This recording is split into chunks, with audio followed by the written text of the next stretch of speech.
It's just funny. It's funny, the way you tell the story and everything. Funny how? Come here, though. Yeah, he's crazy, see? Who are you? We interrupt this program to bring you a special report. Are you ready? Hello, greetings. What is going on, listeners of the Berardo podcast? Thanks so much for tuning in. This is fun. I am your host, Tony Berardo, and not surprisingly, today's episode is a lot of fun. I say that with most episodes. Today's episode is with Lloyd George, who's an expert podcaster and helps coaching people not just to start a podcast, but he manages podcasts, and he creates some really cool content on TikTok, which is where I found him, as well as Instagram. You could find him at Lloyd, not George. That's pretty clever considering his last name is George. Overall, this was a really fun conversation. We talk about kind of the landscape of social media, where it's headed, the TikTok sensations that you hear about as well. So this is a really fun conversation. I think you'll enjoy this. Everyone, please help me welcome Lloyd George. Do you video as well, or do you just do? Yeah, I do. I normally use Squadcast, but I've been thinking about switching to Riverside. Riverside's good. I used that for a Yeah. while. Yeah. Why'd you switch? What is this? This is the first time I've heard of this. Oh, is Guest that right? spot. Yeah, this is Ecamm Live. It's a Got it. it's a newer program. I'll email you the site. You could check it. Do you have Mac or? I do. Okay, because it's a Mac only software. But I mean, what's rad about it is like I can, yeah, obviously you saw the screen when you joined, so it's a little bit more fun when it comes to that because you can get creative. But like you can throw in overlays, fonts, That's and awesome. my favorite part is I have everything hooked up to my Stream Deck. Yep. So when I end the recording, I press end and it goes to my YouTube Mhm. outro. So it has Yep. like the spaces but I created all that in Ecamm. When you hit done, it converts it to either a dot movie or dot MP4 or whatever you want to do. And then I just upload that to YouTube. Like as long as you don't, sometimes I'm picky, and if I have like ums and ams, I might throw in Premiere Pro and edit it. Sure. But it has helped my workflow completely because now I don't do my intro or outros. I don't do anything in Premiere Pro. I do Yeah. everything here, and then I save it and I just upload it, and that's it. That's awesome. Yeah. Yeah. That makes a lot of sense. I like that. Yeah, it's making a lot Yeah. better because I did realize because I'm doing everything myself. Like I do my editing, I do my clips, all that, and because obviously you're doing it a lot. But the time that you spend editing, you're Yeah. wasting so much time not podcasting. And Yeah. ever since I started doing this, I went from like doing one a week to now I'll do I have like 3 today. So I'll Mhm. duck out 3 and then I'll Yeah. be good for 4 weeks, because I'll just Yeah. post one a week. How long have you had the podcast? Um, I saw you were like on like 160 something. It's like, oh, you're on 170 something. I think. 170. I think so. This will probably be by the time it comes out 176 maybe or something. Okay. Yeah, I've been going pretty hard for like a year, but I Yeah. started it 4 years ago. Okay. I used to have people come to my studio, and obviously the pandemic. Thank goodness we're Yeah. able to do things virtually. Like with a Yeah. program like this, when I found this, I'm like, hell yeah, because now I could collaborate with you and other creators that I probably will never meet again. I had this one guy Yeah. on my show a few episodes back. He's in the UK, Mm. so I'm like, how great is it that you can do this type of convo? Yeah. So I've been going hard with it for that amount of time, but I just actually got let go from my full-time job about a year ago Oh no. due to the pandemic. Worked out the Yeah. best thing ever though, because I've always wanted to go all in with podcasting, and now I have the time and Right. the freedom a little bit to where I can feel comfortable with it and start on my own company Yeah. where I do. I got about 6 or 7 clients I'm working with right now. I'm a UGC creator, so I'll do that stuff on the side. Yep. And I also edit a couple podcast videos for some folks and Yeah. cut up their reels and stuff. So now I'm doing that full time, but now I'm like ramping up this podcast. And it's so interesting. I know you talk a lot about this too, but it's so interesting how the second I was like, I'm going to go all in, fuck it. Yeah. And then I did 1, 2, 3 episodes in a week. And I'm like, well, this is interesting. Now I could Yeah. do I could do like 6 a week if I wanted to. Right. Right. And then I started seeing some more subscribers, more followers, more traction. I'm like, oh, so you just can't half-ass it. And then it works. Right. That's such an interesting point. I have a guy I was talking to. His name is Henry, and this guy he does like maybe like 50,000 downloads per month. And I was saying like why what do you that contribute that to? And he was like, literally, it's just like this sheer number of like podcasts I'm posting. So he does like a daily podcast. So he was like, when you think about it, each of my episodes may only get like 1,200 downloads, but because there's like 50 of them in a month or 30 in a month, then it's going to hit like 50,000 downloads. So literally it's just like a numbers game, kind of to your point. Sure. Where it's like, if someone is doing like, let's just say like 200 downloads per week, like an easy way to just double your volume is to just do two, right? So it's like, you know, so yeah, there's definitely like a numbers element to it too as well. Yeah, and you know, it's the challenge obviously because it is so saturated. But I mean, there's Yep. you look at like the type of content. You know, I'm a big podcast listener, right? So I always like listening to podcasts. And there's even, you know, podcasts about mindful meditation and just all types of various things that people don't understand. It's not just about like having conversations. There's other ways that you can consume content, and podcast is making it really easy to do that. Yeah. You know, obviously, what's the crime theories and all those crime, like those things. There's so many of those, but each one has Yeah. thousands of downloads because it's just new content, and the more content you put out, you know, the more you're going to get noticed. So, I don't know if there's a lot of people. I think there's something stupid like 2 million. Is it 2 million podcasts now? How many podcasts out there? Yeah, I think it depends on like what platform you're referring to. It's somewhere between 2 and 4 million total. Obviously, some of those are dormant, but Yeah, exactly. That's what I was going to say. Is a lot of those are dormant. So when you think about like competitive wise, yeah, I mean, you still got plenty of opportunity. And as long as the content's good and you like doing it, I mean, that's the reason why I started. Is I just enjoy talking to people, yeah, you know, and learning a lot myself. And you know, eventually now it's kind of gotten to a scale to where I could do things like this, and I can spend time and edit and really put some passion behind it. But it really just yeah, started off like when I was with my buddies and they left, and I was like, "Fuck, we should have recorded that because that was a great conversation." And then I was like, yeah, "Why don't I just do that? Why don't I just start a right, podcast? Whatever, who cares? Like, no one right, has to listen." But right. how radical is it that 10 years from now, you and I can go back to this conversation and say that happened? Yeah, exactly, exactly. We could like literally, if we did one once a year, like it'd be crazy to see like the growth of like both of our lives. So I agree 100%. Yeah, it's crazy. And for you, so I know you. So are you coaching podcasters? I'm not necessarily coaching podcasters, but I started a business managing podcast. So for people that don't necessarily have the time to do their own editing, they don't have time to do their own show notes, I reach out to like their guests on their behalf. I manage some of their like sponsorship stuff, and so I do this sort of like management package for 2,600 a month. I mean, it's relatively new, but I mean, so far I'm loving it. That's great, dude. And yeah, I mean, because it does take a lot of skill to do Yeah. that type of stuff, and it's a lot of time. People don't understand. You know, it's like I was saying. I mean, just me doing the editing myself it's a lot, dude.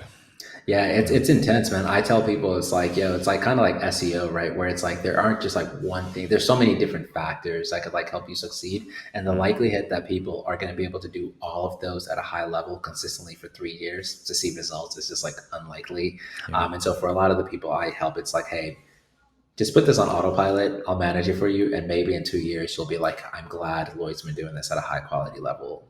But it's going to take a lot of time and a lot of investment. Absolutely. And then, you know, I throw up your socials for people just watching on YouTube. But in terms of a website or, you know, TikTok, is it all the same? Lloyd, not George? It is. That's right. Lloyd.george.com. And just a heads up, it is LLOYD. But I know a lot of people spell it YOD. So all things Lloyd.george. How are you guys doing? Are you guys safe? Family's good? I appreciate it. Yeah, we're good. I mean, it was pretty rough. It was scary. When it landed, I think was Wednesday night. And I mean, we got almost about 80-mile-per-hour gusts. So, but we had shutters up. I put those up like 8 hours before it happened because we thought it was going to make the turn and hit us. I had a bunch of buddies down in Fort Myers that got obviously destroyed. And thank goodness everyone's safe, but their property is just, you know, it's Yeah. but it, Yeah, that's tough. yeah, dude, it took a toll, man. It kind of came out of nowhere. I mean, we knew it was coming, but I think the last time something like this hit was Charlie, and I was in Orlando for that one, so I got hit really hard with that where we were at. But Yeah. it's just it's crazy when you see the before and after videos, and it's terrifying. Yeah, Man. it's brutal. And then where are you out of, Lloyd? Ironically, I'm in DC now. My wife and I just moved here last week, Friday, so it's relatively new. Still kind of adjusting. Like that's why my office is like super empty. So I'm still sort of like decorating. Yeah. No, it looks like a cool space though. Yeah, thank you, thank you. Yeah, we're grateful, man. I love DC. The podcast scene here is a little underwhelming so far. Still trying to discover like studios, people, that sort of stuff. But we're excited about the move. Oh, that's great. And then when you mean like underwhelming, is just not a lot of creators out there, or just the space in general? Like in Atlanta, if I Google like podcast studios, there's like 20 or 30 that come up. So I just see. like even just like this year, like activities and like events for podcasters, there's like a conference there. There's like not that here. Yeah. So is that typically where you do your podcasting? In those, do you rent out those studios? I don't and I haven't, but I probably will in the future. I've been in talks with like a network about like joining their network, and if I do, I'll need like to use an actual studio, and also just like I've had a lot of issues. Like one thing I was doing was just like telling people like, meet me outside, meet me in the park. I'll bring 2 microphones and we'll record there. And the police would like stop me, or it'd just be like loud construction. It'd just be like a ton of stuff that's just like, like How do this you is not control? sustainable. Yeah. Yeah. And I mean, there is something unique about doing something special like that. Yep. I used to do that too because I have a Rodecaster. I got the new one, the Rodecaster 2 Pro, which is amazing. Is it? Yeah, it's game changer. Not just with all the features, but just the gain, and like you don't need a cloud lifter for Okay. it. It's just it's beautiful. It's expensive, but it's worth it. But I used to bring that around, the first one, with like a suitcase, and I used to go to either my clubhouse at the neighborhood where I live, and that's free to hang out. But I had to put up my clock that has my logo and all this stuff. It was just like such a process. Like I'm very fortunate. I'm thankful that you're on, but I hate doing these like this. Yeah. It's so intricate to set up a podcast. To your point, it's not just a lot of Yeah. work with the sponsorship aspect, because I have a couple sponsors, but you factor in the editing, then you factor in like the communication back and forth and trying to coordinate people flying in if they got to come in. It's just, there's a lot that goes into it. People don't understand. And I mean, you're not getting paid, Yeah. Yeah. Exactly. right? This is a hobby essentially Right. until you can make enough to pay the bills. But yeah, I've always thought Yeah. about going to a studio. I've always wanted to. Yeah, exactly. And I do feel like the thing that sucks about it though is it just limits like from a guest standpoint, like gosh, like you're literally I talk to a lot of like content creators, podcasters, like to think about doing that just in like the DC area would be like super hard.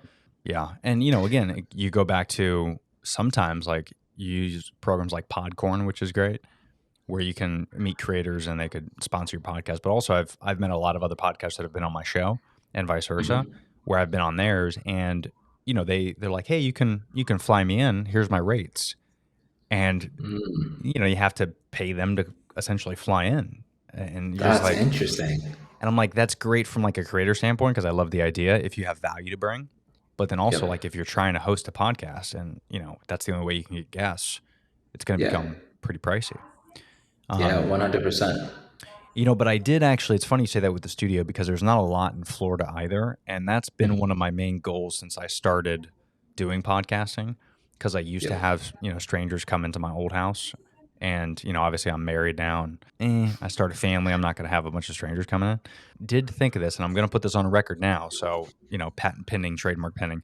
There's a lot of studios spaces that you can rent out. But I think it would be radical to almost kind of make like a production setup and a studio setup, even if it's a 2,000 square foot space, and almost make multiple rooms that not Yeah, just yeah. you can go for podcasting, but I think it'd be radical to have two rates, right? You have the rate of you just want the space, Yep. but then there's someone there that can manage it, that has the camera set up, the lights, everything, and you can rent that as well. So if you don't just want to do podcasting, maybe just want to go in and capture some product photos for your business, because Yeah. they have that as well. But to combine them, I think would be super interesting. And that's like my next business venture, is to open up Yeah. something in Tampa where it's like a big space where that can happen. 100%. And I feel like I know there's one of those in New York and one in Atlanta, to your point, where it's just like there's literally like 10 rooms, like straight. Some are for like they all have different setups, like some are from YouTube, some are for pod, whatever you want to That's do. cool. And it's just like I feel like there's not enough of those for some reason that I don't know, but Yeah.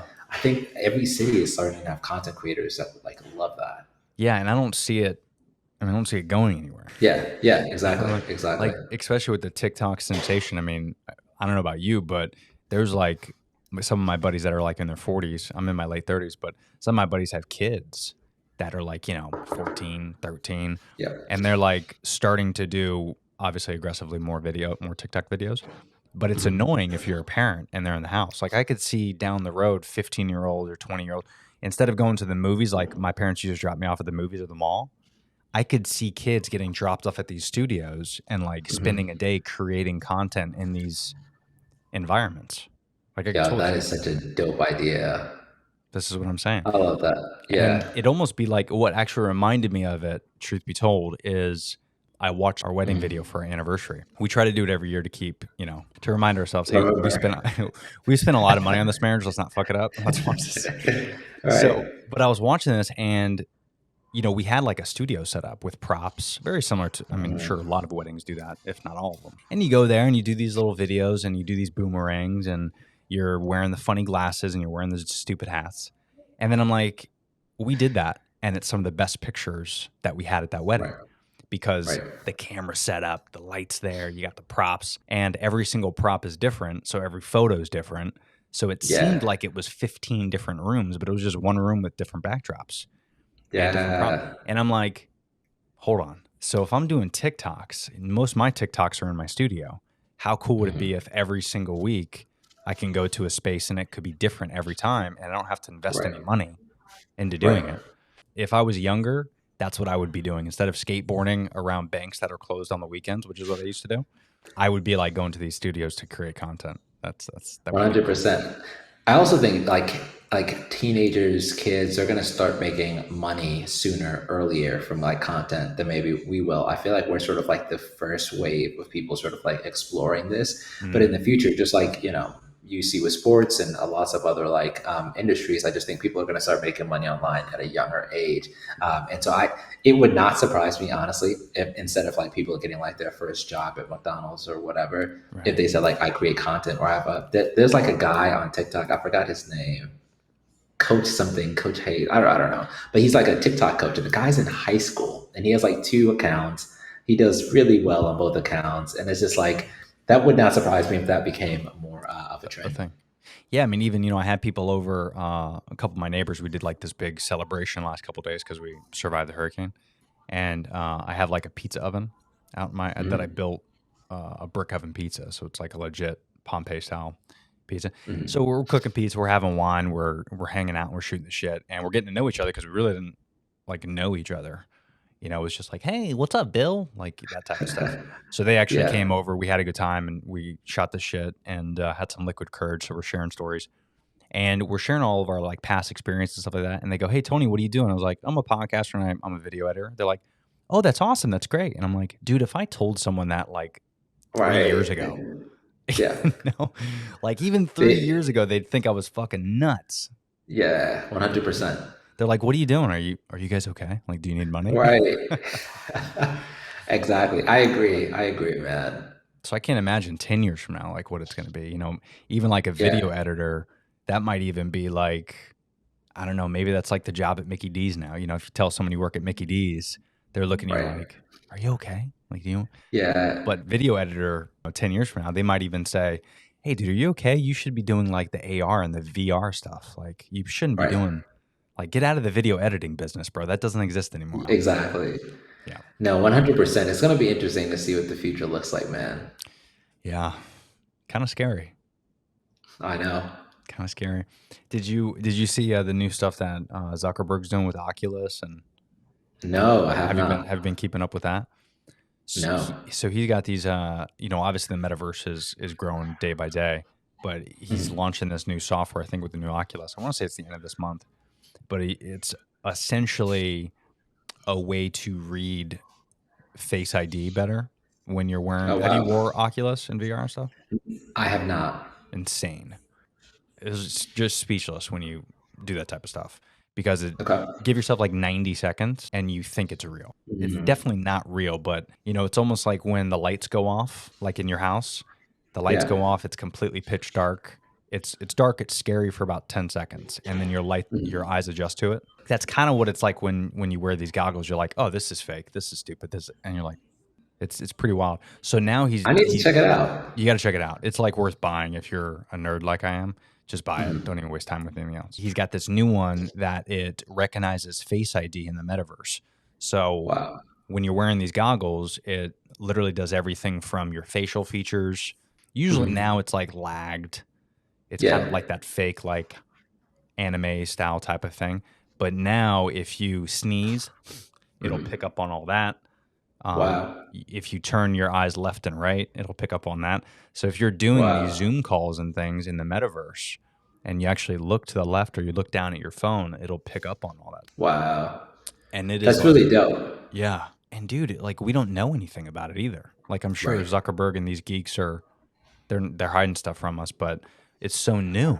And it's Yeah, it's yeah. really impressive at Yeah. the new stage. The rate at which like AR, VR is improving is bizarre. Like I thought like the content world moves fast. I mean, some of these other like industries and spaces, they're just like literally quadrupling year over year. It's kind of bizarre. I mean, I even just saw a TikTok this morning.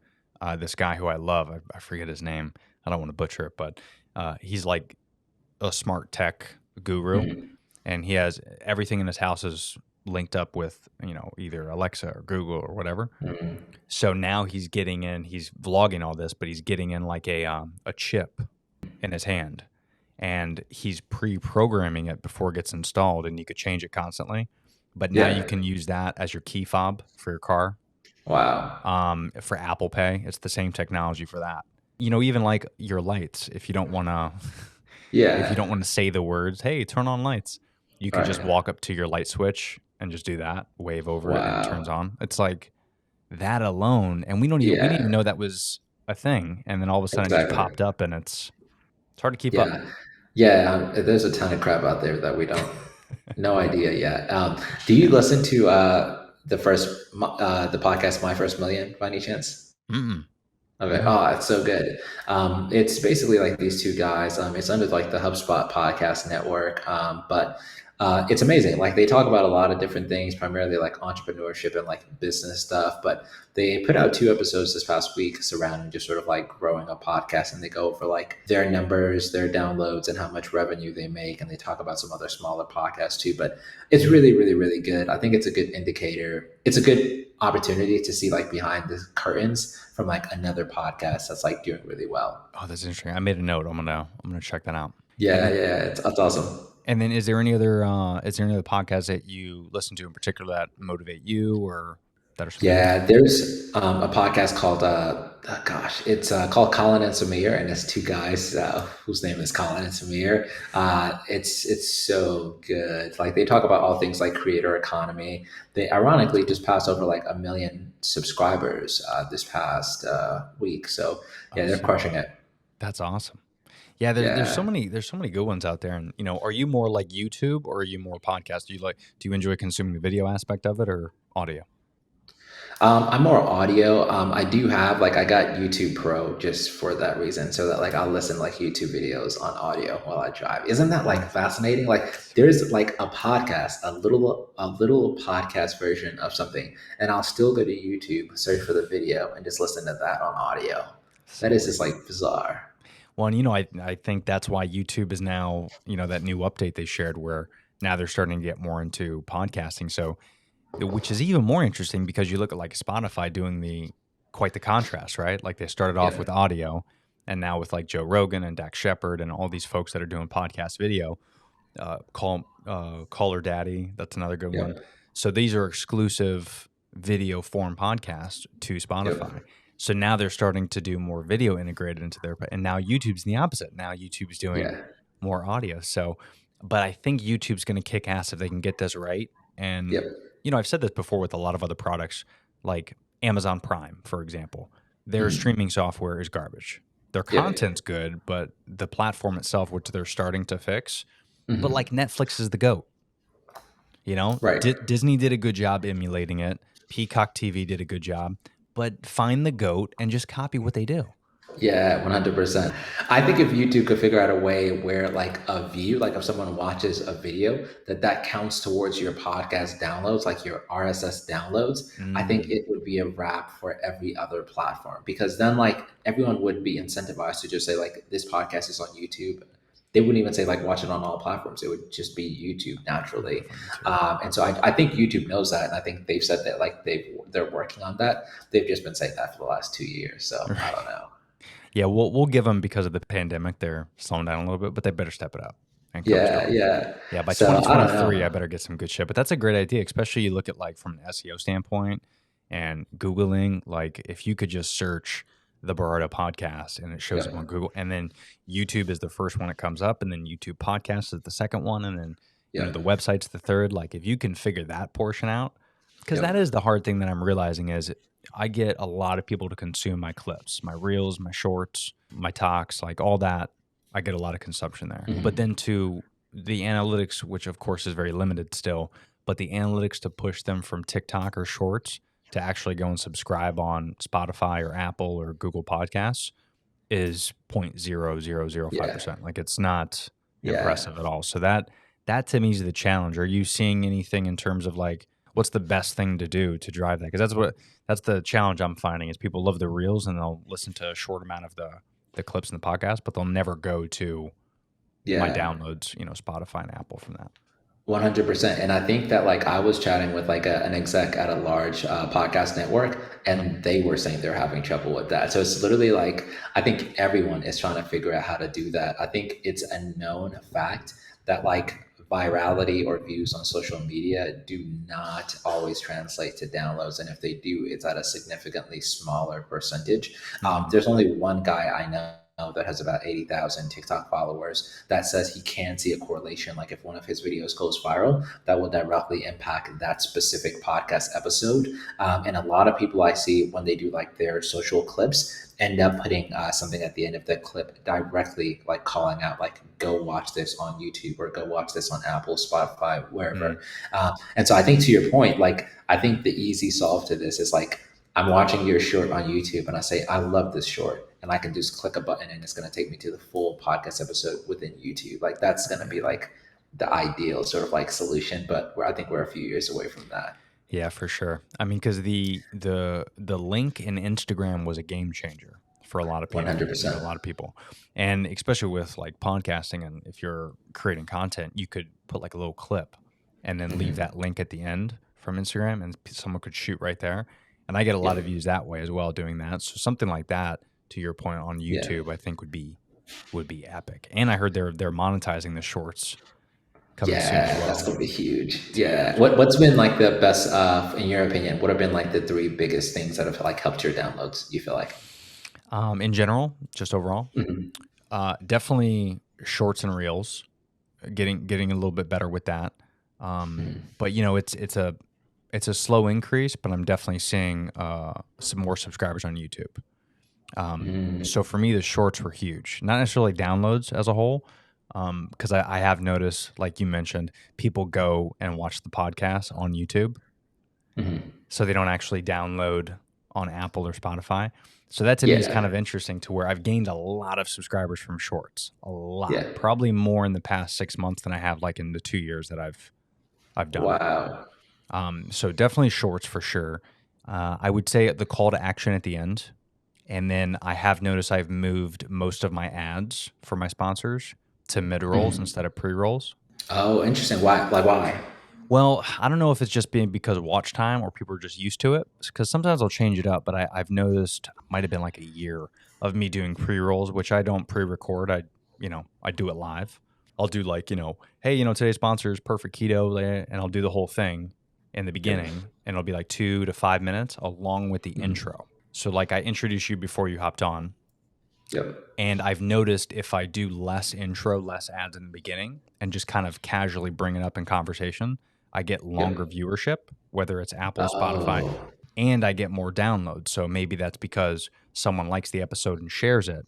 And now that I'm thinking about it, I'm talking through it. It could also be like, have you ever heard a podcast? Like Joe Rogan is a great example. Before, when Mhm. he first came on Spotify, it was a nightmare because he would have like 10 ads in. Yeah. So I've tried to share that episode with, and they would text me, be like, "Joe, how many ads is there?" Right? So like maybe people were like listening to the episode, really enjoyed it for Yeah. whatever reason, wanted to share it, but they're like, I don't want to fucking share it because there's going to be 5 minute ads. Right.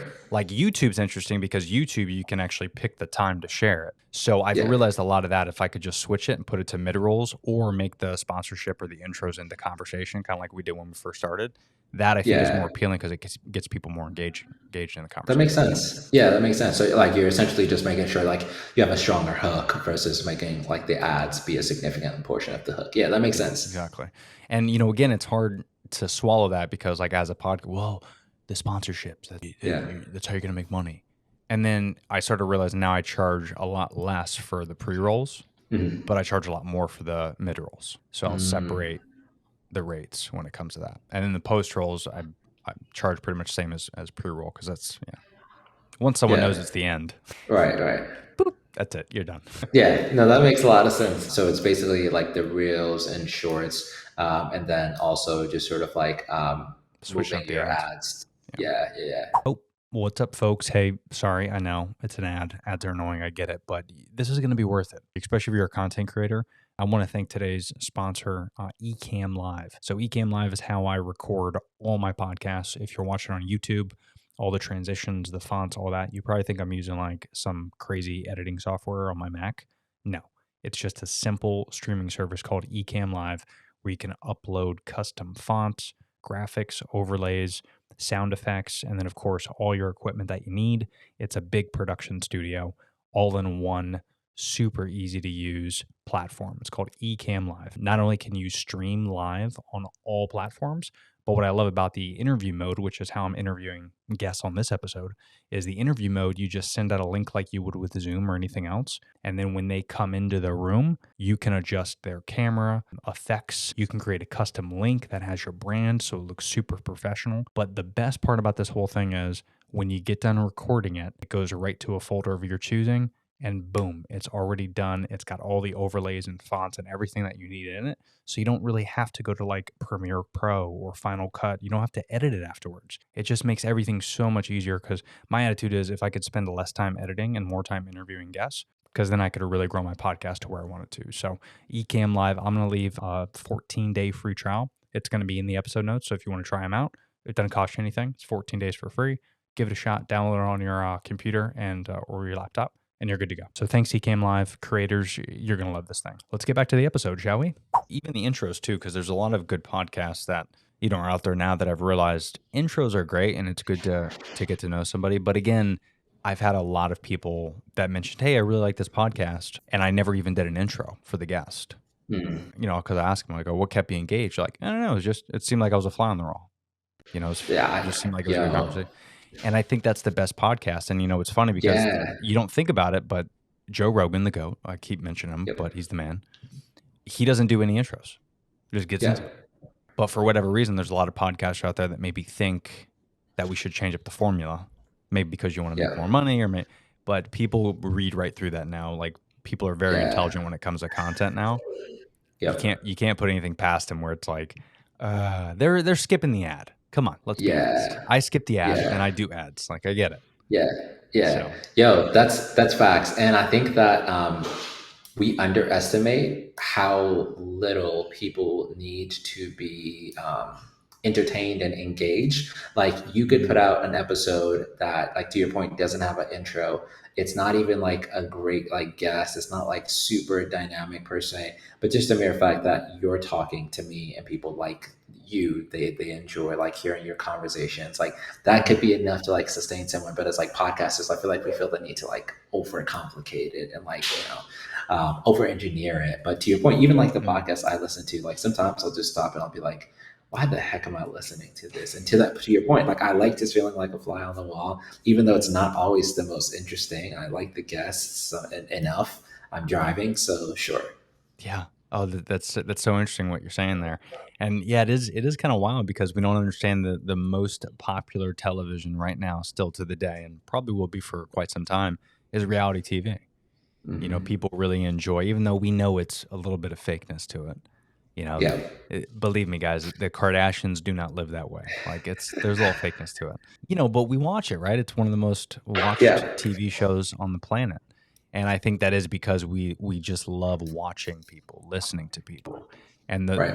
the that fourth wall, if Yep. the more you can keep that kind of up a little bit halfway through, I think the more interesting it is. You know, and those podcasts that are a little bit more organic and the ads that are Yeah. more organic, like that, people resonate with that because that there's nothing like, you know, I'm telling the story about yesterday when we were eating the pizza and having the wine.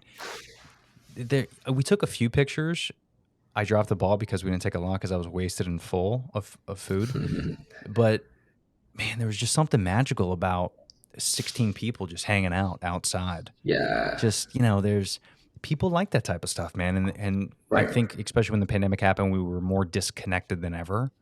Mhm. So to get back into content like what we're doing, just shooting the shit, talking, not scripted, if we can get more of that, like as a whole from a content perspective, I think Yeah. that's what we're feeding out. And I would imagine, I'd love to get your opinion on this, but I would imagine that's why TikTok is growing so much. 100%. Like even like my TikTok videos, it's like always the ones that are like it doesn't feel super scripted. It's like I this was like the video I felt like crap. I really don't want to do this. Let me just like send a quick response to this comment. Those do really well, and it's just kind of like I think people want, to your point, something organic, something natural, something unscripted, something not over engineered. I do wonder though that like to some degree while TikTok isn't that now, I do wonder if maybe like 2 years from now, we will have more like video that seems like, dang, was this done by like a professional video editor? Like the aesthetic is great, everything's nice. Just like Instagram, like how it was like at first very kind of like natural, organic, and then like the more over engineered it became, the more sort of like professional it became. Even though we said we didn't like that, that's what performed well. Yeah. And then of course now it's gotten too Yeah. pretty. So then of course us being humans were like, no, fuck that. We want Outta the here. organic stuff. Give us the Are you- organic, the real. Are you on Be Real? No, dude, but I've gone back and forth because I've been on Vero for a while. I don't know what that is. VERO. It's pretty cool, man. But it's only, you could do a lot of stuff with it, including photos and things like that. But that's been around for a long time, and it's very sexy the way the platform's laid out. And a lot of people are converting. Like Peter McKinnon did a whole video on this, so I started using that a little bit more.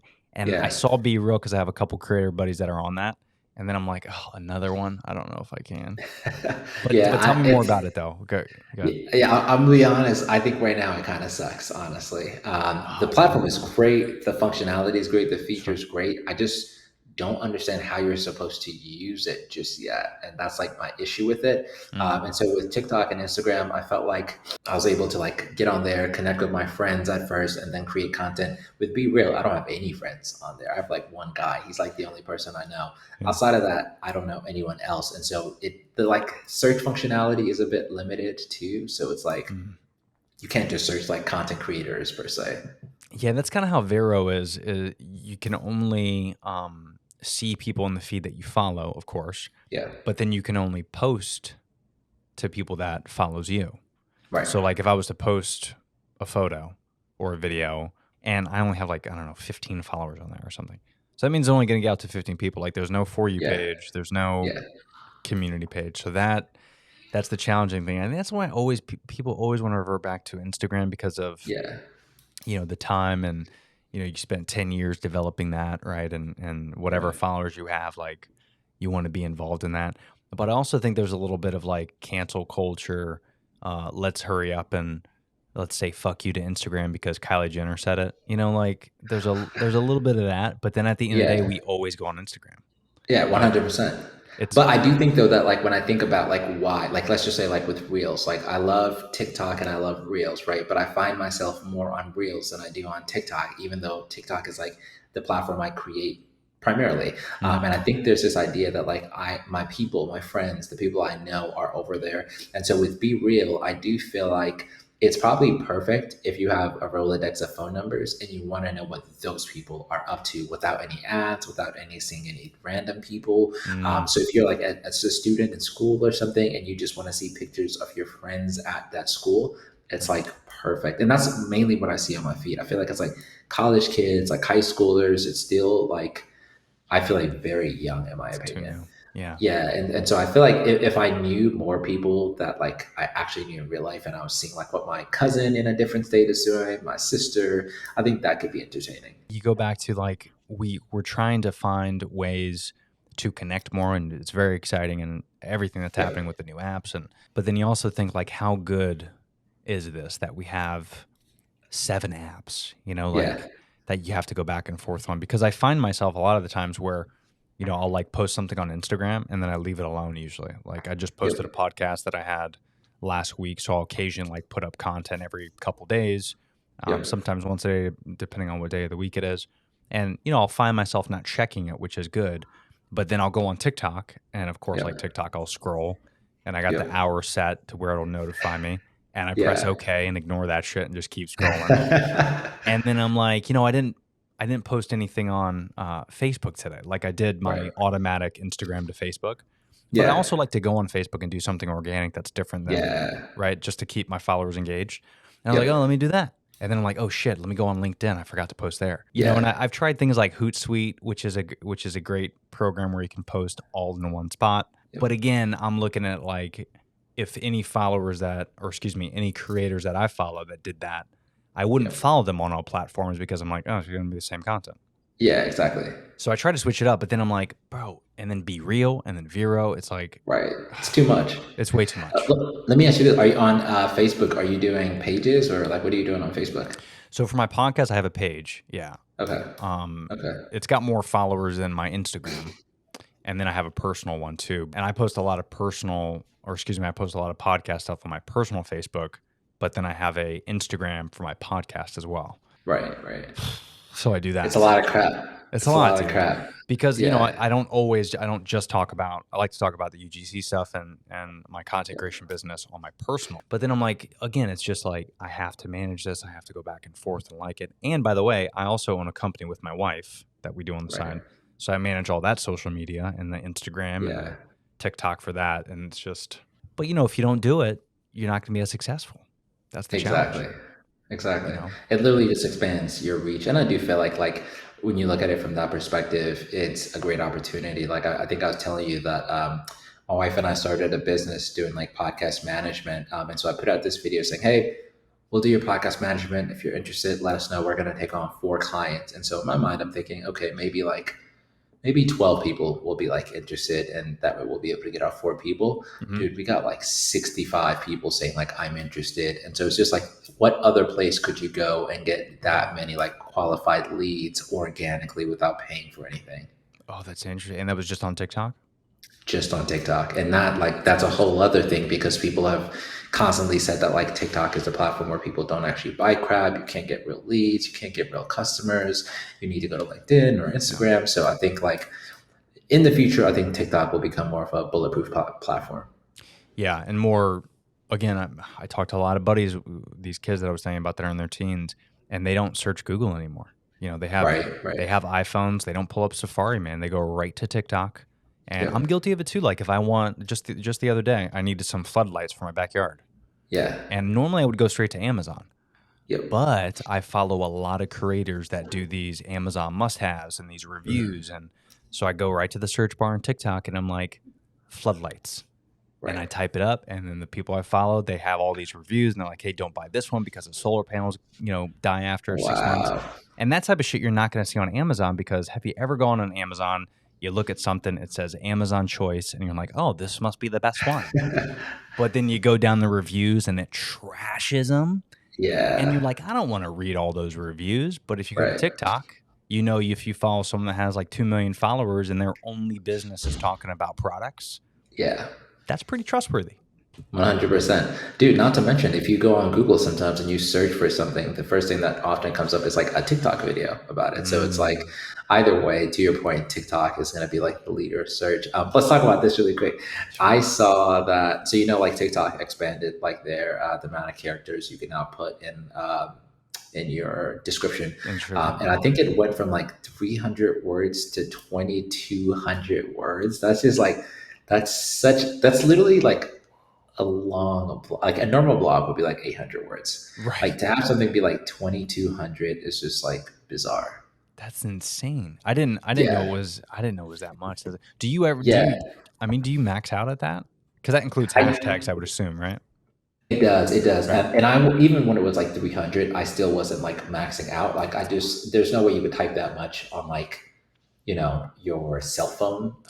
Right. But it's not going to surprise me if like people start like writing like blogs, type content and posting it with their stuff just to get like the search capabilities. Well, dude, and you look at like CapCut has now integrated a desktop app. Yeah, yeah. TikTok, if you've played around on the desktop, like on my Mac, Mhm. it's pretty good, man. Compared to like an Yeah, Instagram, it's yeah, way better than an Instagram. yeah. So, I need to check it out. and for me, it's kind of gnarly because again, if I post, let's look at this podcast, so I get done recording it, I could edit this essentially in CapCut, but I use Premiere Pro. But you can essentially edit it in CapCut on your laptop and then post it right to TikTok Wow. and never airdrop. Because that's what I do is I edit my videos, these little reels, Yeah, and then I got to airdrop it, which is kind of annoying sometimes. yeah, And then you got to post it, and then you're typing these 300, 400, 500 characters on your phone. And for yeah. whatever reason, by the way, side note, why is it TikTok spell check is the worst fucking... Terrible. What is that, dude? I Like it don't know. doesn't even autocorrect it, but it doesn't even allow you the option to change Yeah. it. Like and you can't even go back and edit it. So Yeah, I have an interesting theory about that. talk to me. I think it's because like I thought originally that like there is no spell check because they don't want you to accidentally say like, hey, I actually was trying to type this word, but I typed this. Like if say you got like a flag for something you said, you can't say that like, hey, it was like autocorrect or spell check. Like I had no intent of like putting that. So now like whatever you actually type is what will like be posted. I didn't think Versus about on that. like Facebook, people's accounts were getting banned and they'd be like, well, I mean, that was an accident. Like I didn't mean to put that, right? Yeah, So autocorrect. I don't know. Ooh, that's interesting though. That makes sense. And and I also kind of thought it was mainly because TikTok is truly authentic for now.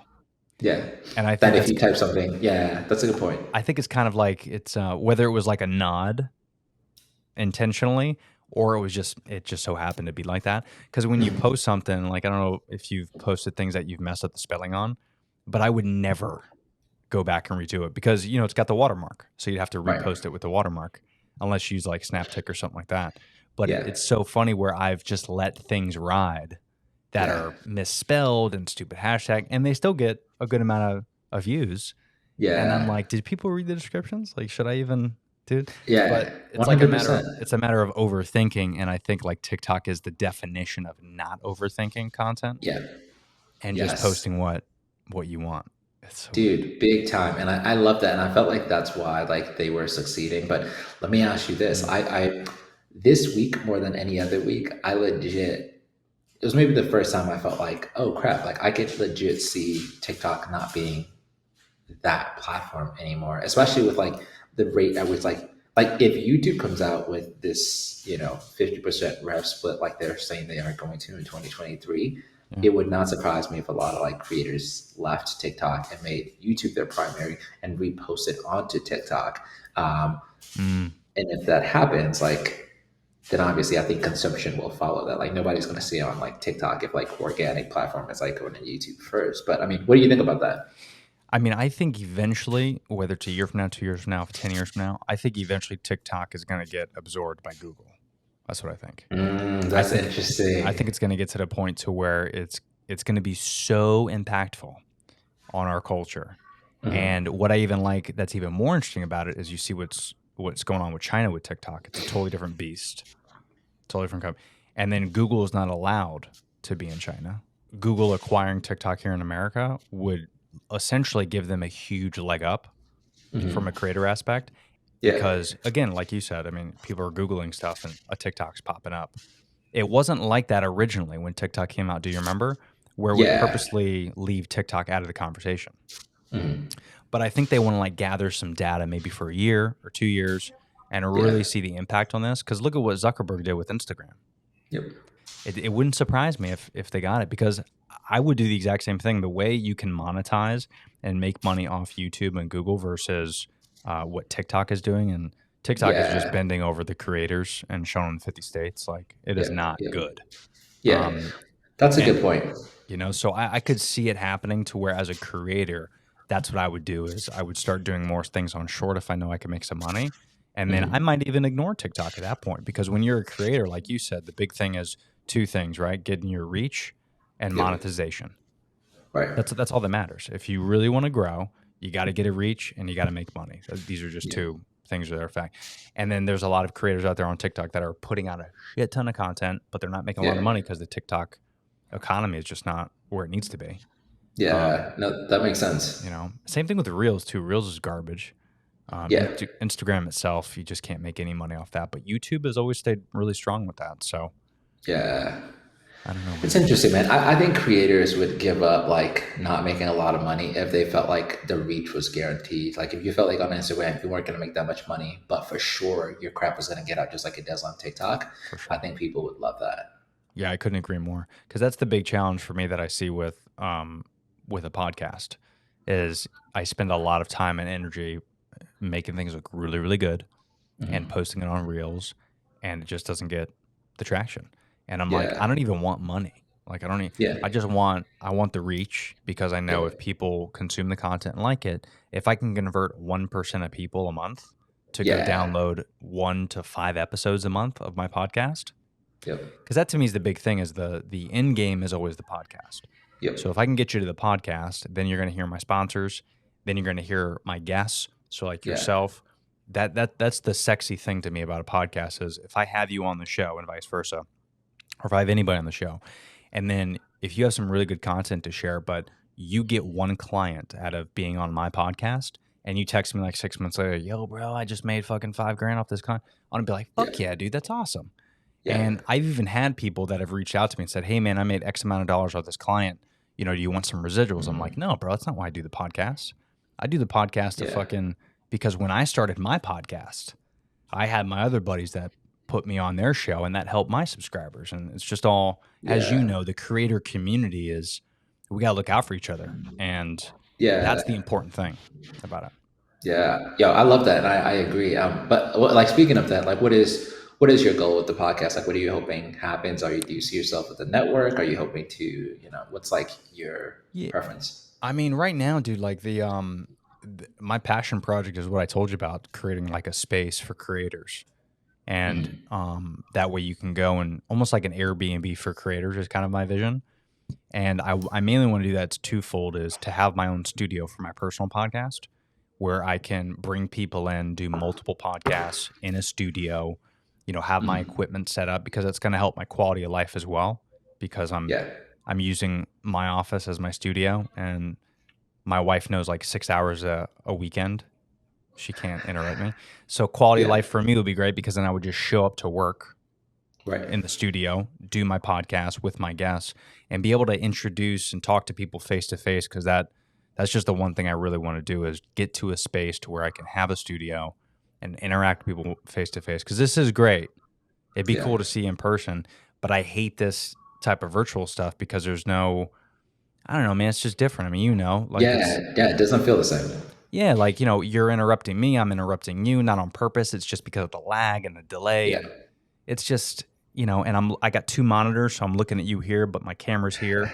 So it's like, it's just not, it feels like I'm FaceTiming you. Like, so I want to get the podcast to where it can be my full-time job. And more importantly, I want to use it as a platform, not just to interview people, but I want to have people on there that want to grow their own platforms. And I want to use it as a place to where it'll help them grow. And maybe even, again, like we talked about, having those 10 spaces where people can go and have their own podcast recording, but the camera, the lights, everything's going to be there for them. So like me, I spent thousands of dollars, I'm sure just like you. I mean, you're cranking the shirt, bro. I know you ain't playing around, but it's expensive, bro. So if I could find a place where I could just show up and the camera set up, the mic set up, the recording studio, and then also I can edit the podcast for those people, kind of like what you guys are doing, but it's a space where we can creatively work together and you can hang out under my shoulder as I'm like creating it for you and you can help me direct and like we're all just working together, something like that. That's like my end game for the podcast.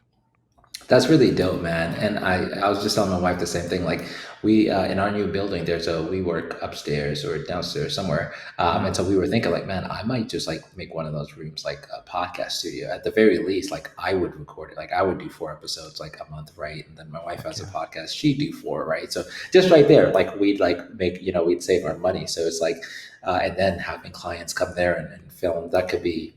I love that. Hell That yeah. makes sense. Hell yeah. And I mean, WeWorks aren't bad. Like they're what, $50, $100 an hour, something like that. Gosh, I don't know. I think there's like you get a monthly pass unlimited for like a hot desk or something for $299. But if you want like your own dedicated like office space, it'd be like 800 to 1,000 or something. Yeah, I mean, it's still better than having a building, I guess. It's not Yeah. bad. But that is the goal for the podcast, especially right now. I just don't. I didn't really have a big passion for it up until 2 years ago, like when the pandemic hit, and I was having so many guests on, and people texting me afterwards saying either their business help, it helped my business, Yeah. or personally it was I learned a lot, like just those little conversations, man. Even if it stays stagnant like that, and I'm not able to make a full-time gig out of it, but I'm able to kind of do more and make Yeah. them better quality, because I want to get ahead of this whole YouTube thing. I really think YouTube is going to capitalize on the podcast world, Yep. and video is going to be a big part of it. Yep. And as sexy as this is, like, and even that, wow, Tony switched cameras. Oh, that's great. Like, as cool as that is, it's just not, you got to have the fucking studio. You Yeah. just got the cameras back and forth. It's the same background environment. It's the wide space. Like these Yep. little 1x1s. Yeah. At the very least, like the video capture would be better. Mm, At literally the very least.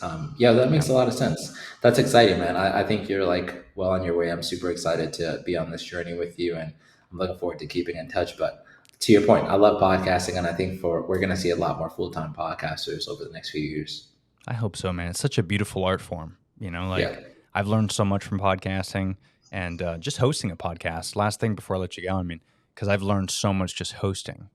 And talking to people. Like, what have you learned from being involved in the podcast space? Yeah, I think there's two big things. I think the first is just like the people you meet, like just like the relationships you build are relationships you probably wouldn't have if it wasn't for podcasting. Like the likelihood that you and I would be like talking is just like unlikely, right? Like even if we met on TikTok, it's unlikely that we'd say like, let's get on a call and like talk for an hour, right? So it's just like, imagine doing that for like every single week for, 3 years or 2 years, just the number of people you meet is like, it's a great networking play. And then I think the second thing I've learned is just sort of like, I think that when you talk to someone, sort of like the way we've spoken right now, if we had just maybe met for coffee, I don't know that we would have went in depth. Like I think like just interviewing someone on a podcast, like the level, I can't explain it, but it's like every time I interview people and we'd get off the phone and we'd like hang up, but we'd still be like on video, we just kind of look at each other like, darn, I was like, you really opened up. Like that was a good conversation. And I don't know that like the average conversation is that good or that in depth. And so from that point moving forward, the relationship you have with that person is just different. It's just has more depth. I'm more of a quality person than I am a quantity person. Dude, same. Well said. That's beautiful. I didn't even think about that. Cause that is something special, right? Like we talked about Yeah. a couple times, where just having those conversations. In fact, funny story, and I'll let you go. Are you good on time, by the way? I don't want to. Yeah. Okay. Yeah, I'm great. I'm good. I can't believe we're at an hour already. That's I know. Literally flew by. another gnarly thing about podcasts, man, is like I feel like if I had, I love my wife. I don't know if she can hear me, but I feel like when I talk to her sometimes, but we have these like in depth and amazing conversations, like just Yeah. gorgeous and then we look at the clock, we're like, oh, it was only 20 minutes. Like it's weird how it feels longer, and it's not a bad thing necessarily, but on a Yeah. podcast it's different because it feels shorter, Yep. but it's long as fuck. Like I've talked 3 hours with people before. Yeah. And Yeah, it's and I just think weird. part of it too is like you're trying to like say you're trying to like you're trying to save time to get all your stuff off for the guest, and maybe not in this combo because it's more casual, but Sure. generally speaking, you're trying to say like I have 10 questions that I need to finish, and so I feel like you're trying to compress time. Not to mention some of your guests may have like 2 to 7 minute answers. That's like an hour right there. So it's like That's you right. know. That's so Yeah, so true. it's bizarre, man. But I love, like, I feel like had we met, let's just say like at work, right, and we sat next to each other, the likelihood that you would have told me about your wife, like I would told you about my wife, I told you we moved, like there's just so much crap that we just wouldn't have said on like the first time meeting each other. That's so true. Yeah. And a lot of it, I think, has to do with the headset. It sounds kind of weird, but a lot of it has to do with the headset because you're so, like, we would never be able face to face or Good over the point. phone have this conversation of like this noise canceling. Like, my dog Yeah, is probably barking, but I can't hear. And yeah. I'm just immersed in your voice. You're immersed in mine. Like, there's something interesting about that, like from an audio You know standpoint. that's a great point, man. And think about like the number of conversations you have on a daily basis where you don't pick up your phone. You're not like looking at like something else. You're just talking to that person for That's 60 right. minutes. That's so true. Yeah. And, you don't, on a podcast, you don't pick up your phone halfway through, Right. but I was just at brunch with my wife, like I was telling you before this, and just subconsciously we just grabbed our phones and we're like, hey, what's the Right, weather right. like? And the next thing you know, we're both on TikTok. Like, Yeah, yeah, yeah. but I would never do that on the podcast. And Right. you just don't think about it because you're so immersed in it. I Yeah. wanted to bring up this story where I was just on this guy's podcast. It's called the Define Podcast. Uh-huh. Shout out Define, but it's DE and then capital A, capital F, because he's actually deaf, but he's got the permanent, hearing aid. But a really great podcast, and he invited me on. I had to drive 2 hours to it. He's got this really dope Wow. studio that he's building, and I've never met him before. I got connected through mutual friends, and he's like, "Hey, man, I'd love to, hear your story." And I've had some pretty gnarly things that happened to me the past year. And he's like, "Hey, I want to hear about your podcast. I'm new to podcasting, yada yada." And the reason I'm telling you the story is because you bring up a good point when you're interviewing people, how the conversations go and how they're organic and they're fun and you build relationships that way. So anyway, the podcast was about an hour and 50 minutes. No breaks. He had 3 cameras set up, studio lights, backdrops, a couple Audio Technicas, some stands like headphones, Rodecaster, dope setup. We do the whole thing. He presses record. He even has a producer switching cameras back and forth, kind of like I've been doing. I get done. I'm like, bro, that was a fucking banger. He's like, dude, are you kidding me? You know how many clips I'm going to make out of this? You had some sick shit. I had some, like, this was a epic conversation. So we talked for Yeah. another hour afterwards. Wow. So I leave. He texts me when I get home about 2 hours later, right? Because I had to drive. He goes, bro, my producer didn't hit record on any of this. I knew you were gonna say that. And you know what I said to him first? Because he was devastated, obviously. This is like Yeah. episode 5 for him. I go, bro, did you have a good time? He's like, yeah. I was like, that's all Right. it's about, dude. That's Yeah. podcasting, bro. Don't think about, like, it's cool to record stuff and all that, but the key, I think, to podcasting is, do you enjoy the conversation with people? Are you learning Right. something? Did you get value from it? If you did, whatever. If you recorded it, cool. If you didn't, who gives a shit? Right, But right. you had fun. And then, of course, in the back of my head, I'm like, motherfucker, I was going to repurpose that and make that a podcast. But, at the end of the day, we'll do it again. Like, no big deal. Right. Exactly, But exactly. it's all Yo, about that's actually a good idea. I don't know why more people don't do that. Like if you record one episode, you post it on your feed, someone else posts it on their feed, because I feel like podcasting is not like Google blogs in that way where like Google search engines are going to like render your blog as a duplicate. It's just you're now giving 2 people an opportunity to hear that content. So That's true. that makes sense. Yeah, dude. Like I've done that a couple of times where I've been on people's podcasts and they'll send it to me and then I'll kind of do an intro and I'll say, hey guys, good news is, you don't have to hear me all the time. I was on, the Define podcast this week. Here's some of the Yeah. content. Make sure you follow them, check it out. And then I just kind of throw that into Premiere Pro and then and edit it that way. So That's awesome. So yeah, like if you want this video, I'll fucking Google Drive it to you. If you want to repurpose some clips and shit, you could do that. Yeah, please do. I appreciate that. Yeah, dude. But anyway, so this was good, man. It's again over an hour. It was good to get to know you. But if people don't watch us on YouTube, which from this conversation, I feel like a lot of people now are going to start watching on YouTube because they're like, oh, they're talking a lot about YouTube's growth. But where can people find you if they're just listening? Websites, all that jazz. Yeah, so obviously people can find me on TikTok, which is my platform of choice, as well as Instagram at Lloyd, not George. That's LLOYD, not George. And you can also find me on my website, which is lloydnotgeorge.com. Awesome. And by the way, I love the fucking name, dude. Thank you. That is great. What made you think of that? That was fantastic. Yeah, so obviously I have two first names. So my full name is Lloyd George, and I think naturally George just like stands out to the eye. So people always like refer to me as like George. So like, oh hey George. Oh, I mean Lloyd. I mean, sorry about that. So I just thought, you know what, like why not Lloyd, not George? Well, bro, this was great again. Hang back for a sec before we close out. But ladies and gentlemen, thanks for tuning in as per usual to the Barado Podcast. I'm your host, Tony Barado. Go follow Lloyd. Some great content on TikTok and Instagram. Lloyd, thanks again for being on the show, man. Thanks for having me. All right, buddy. See you. Oh, hey there. I'm glad you made it to the end. Thanks for checking out this video. I'm sure you're going to like all the other podcasts that I've done. You could check out some more videos right here, whether you're watching on YouTube or Spotify or Apple Podcast. Make sure you subscribe to the podcast. I would love you forever, even more than I already do. And tell a friend who needs to hear it. Until next time, we'll see you later. Peace.